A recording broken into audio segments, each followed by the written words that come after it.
Hello, it's me, Arden Lee, and I am back today with another video. And today we are going to talk about the subject of reprogramming your subconscious mind.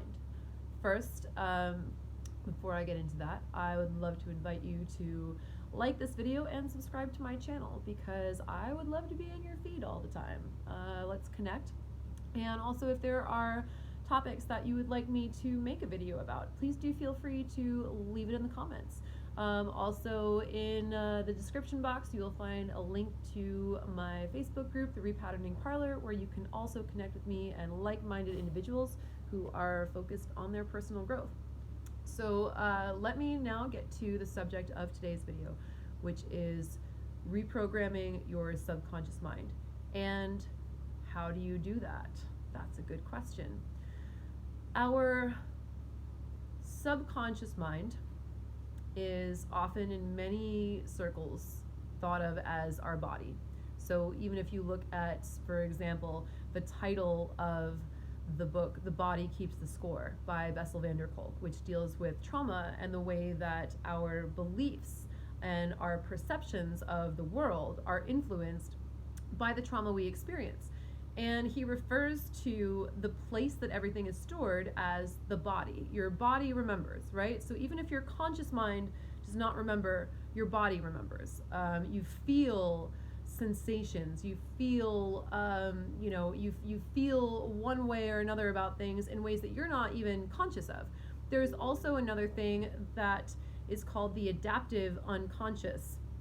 And that, as far as I know, is a term that was coined, or even if it wasn't coined, it was definitely mentioned. So it was at least mentioned in the book Blink by Malcolm Gladwell. And what Malcolm Gladwell talks about when he refers to the adaptive unconscious is the way that our bodies respond to situations without our conscious mind even knowing them. So the example that Malcolm Gladwell gives in the book Blink is he talks about an experiment where participants who signed up could potentially win money. And so there they are, signing up for this experiment, and they have, 4 decks of cards in front of them. They have 2 red decks and 2 blue decks, and they choose merely to turn over a card from the top of one of the 4 decks, 2 of which are blue and 2 of which are red, and they can either win or lose money based on what is printed on the card. If it's like a plus $10 or a minus $5 or a plus $50 or a minus $50 or what have you. And these decks are different in the sense that the red deck has a lot of kind of big wins, but also really big losses. More losses than wins. And the blue deck doesn't have anything that's, a huge payout, but it has smaller, steadier payouts over time. And in doing this experiment, he also had these participants, or the experimenter rather. I don't think Malcolm Gladwell himself ran this experiment. Maybe he did. I don't know. It's been a while since I read the book. But the experimenter also had these people hooked up to the devices that measure your anxiety or your stress levels, right? So your sweaty palms and what's going on in your brain and your heart rate, et cetera, et cetera. So what the experimenters noticed was that by the time people had turned over about 50 cards, they knew consciously, they realized, there's so much risk in this red deck, but actually in the blue deck over here, if I keep choosing the blue cards, I'm going to get steadier payouts over time and it'll add up. So by 50 cards in, they realized that enough to verbally articulate it. However, the stress levels that the experimenters were noting, their stress levels started spiking when they turned over a red card 10 cards into the experiment. So that's 40 cards earlier, or 80% earlier. And that is what is known as the adaptive unconscious, when your body knows, but your mind doesn't necessarily know. So if you're looking to reprogram your subconscious mind, one of the most important things to do is to start being aware first of all, of how your body feels. And you want to, what's difficult about this is that it would be easy if we all wanted to incentivize feeling good, right? But we actually know that that's not always the case. We also know that we stick around in relationships that are inconsistent, that treat us, with that Skinner box, random validation, random affirmation, that sort of, if you press the button so many times, you'll get a reward, but you don't know when it's going to happen, so you keep pressing it, right? So we have those relationships that do that to us, and unfortunately, what that means is that unless we start consciously rewarding ourselves, or at least incentivizing our feeling good, it's going to be difficult to program the subconscious mind to do that sort of without our cooperation. I hope that makes sense, right? So the first thing that I did when I decided that I wanted to start feeling better and I wanted my body to cooperate with me is I decided that pain was boring. I decided, I was like, I'm done with pain and I want to feel happy. That declaration alone did wonders for me, because all of a sudden there were situations I was in that were painful, that I was like, this is boring to me. I don't want to be in pain anymore. I'm no longer interested in figuring this out and solving this and continuing to hit that button and try and get that reinforcement, because this is actually painful and I don't want to be here. So setting that intention to create more happiness in your life and to feed that energy of happiness is really important. But what's going to happen then is that once your body is on board with you and you're starting to consciously say, I'm going to choose those things that are actually making me happy. I'm going to choose those things that are actually giving me consistent rewards over time, rather than spiking me and dropping me again. I'm going to choose the blue decks in my life. I'm going to choose the blue cards because that's what I want, Then what you're going to be able to start doing is essentially having that feeling in your body, that adaptive unconscious feeling of what feels good and what doesn't feel good, start to redirect you. And when something starts to feel off, or you start to feel that anxiety, you're going to say, I don't know if I want to do this. This is not the thing that I'm choosing to do right now. This is not what I want. What I want is to actually feel happy.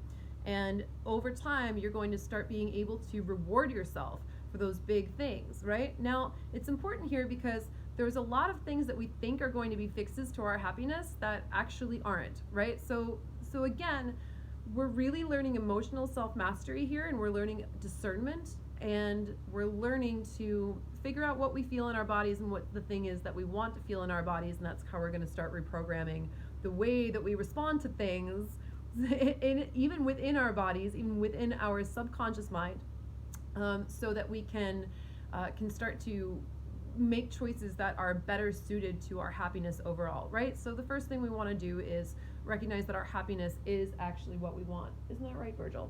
And then from there, we're going to recognize that the things that are actually bringing us that long-term sustainable happiness are not the quick fixes like the retail therapy, or trying to get validation from that person who may or may not give it to you. It's not going to be those things that we distract ourselves with. It's actually going to be things like our long-term goals. So how can you reprogram your mind to be in your best interest of your long-term goals? I had someone ask me not too long ago, how can I stop spending money on stuff that I don't need when really I want to be saving up for a big thing that I want to be able to do? And one of my recommendations to this person was draw one of those thermometers for yourself. Make sure that when you're taking your money home, put some of it away in a place where you're not going to touch it unless it's absolutely 100% an emergency.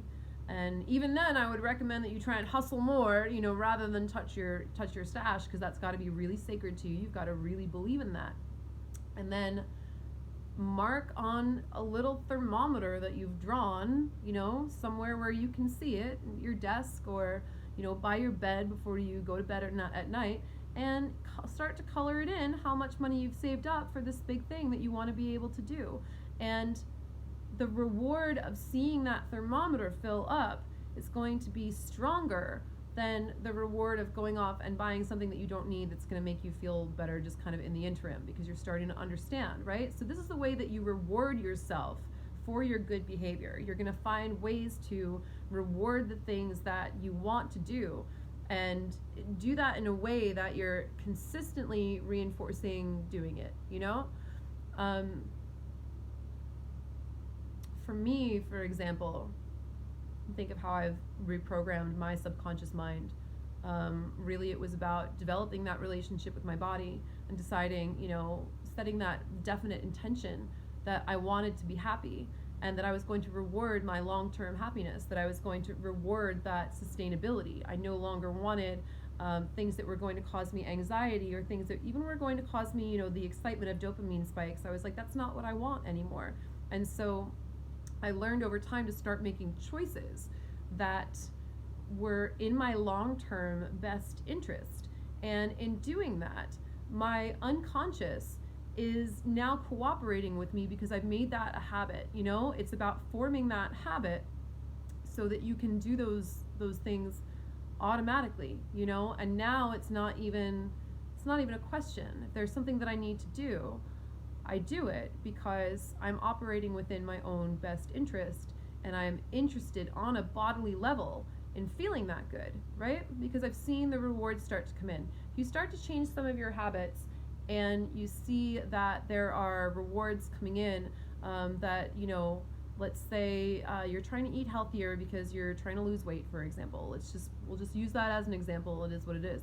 And you start, going to weekly weigh-ins, for example. I don't know. I hope this doesn't come off as body shaming. I did this, years ago when my family and I all decided to go on Weight Watchers because we packed on extra pounds over the holidays or whatever, and there we were. Either way, so going to that weigh-in, staying accountable to yourself, and having that weigh-in feel better to you than the reward of food in the meantime. Having that temperature chart, having that fill up with the cash that you've saved for the thing that you really want feel better to you than just spending your money on something in the interim.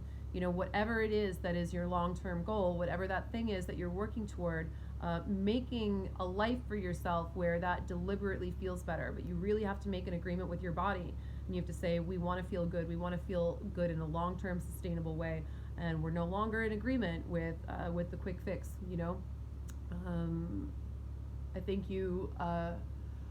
I think you really get to a pretty cool place with this when you realize that you would rather create a really impressive, sustainable business for yourself than win the lottery, because the lottery is something that is complete chance, and that you can, it's not anything that has to do with your skill set or your capabilities. It just has to do with the fact that you got lucky, and actually building a business for yourself, building a sustainable source of income where you can do something again and again. Some of the richest people I know, and believe me, I've known some rich people, they have lost their everything that they owned time and time again, but they can always build back up from scratch. So that's really what you want to be able to do, is you want to start counting on those small but sustainable wins that you can grow over time into bigger wins, and not be looking for those big dopamine spikes that are actually causing you anxiety. But you have to make an agreement that that's what you want, and you have to make sure that you are rewarding yourself for doing so. Over time, creating these reward systems absolutely will reprogram your subconscious mind to act in your own best interest, and seeing the results that you get, seeing that you can believe that it can happen. Sometimes it is about forming that habit up front, but when you get there, then everything gets easier and everything gets better. So do take steps to do things that are in your own best interest. Create those reward systems for those things, and follow those right into reprogramming your subconscious mind to act in your own best interest, because it is going to anticipate that reward that you're giving it by setting yourself up for success. So set yourself up for success. And also don't forget to like and subscribe as usual. Thank you for watching, and I'll see you in the next video.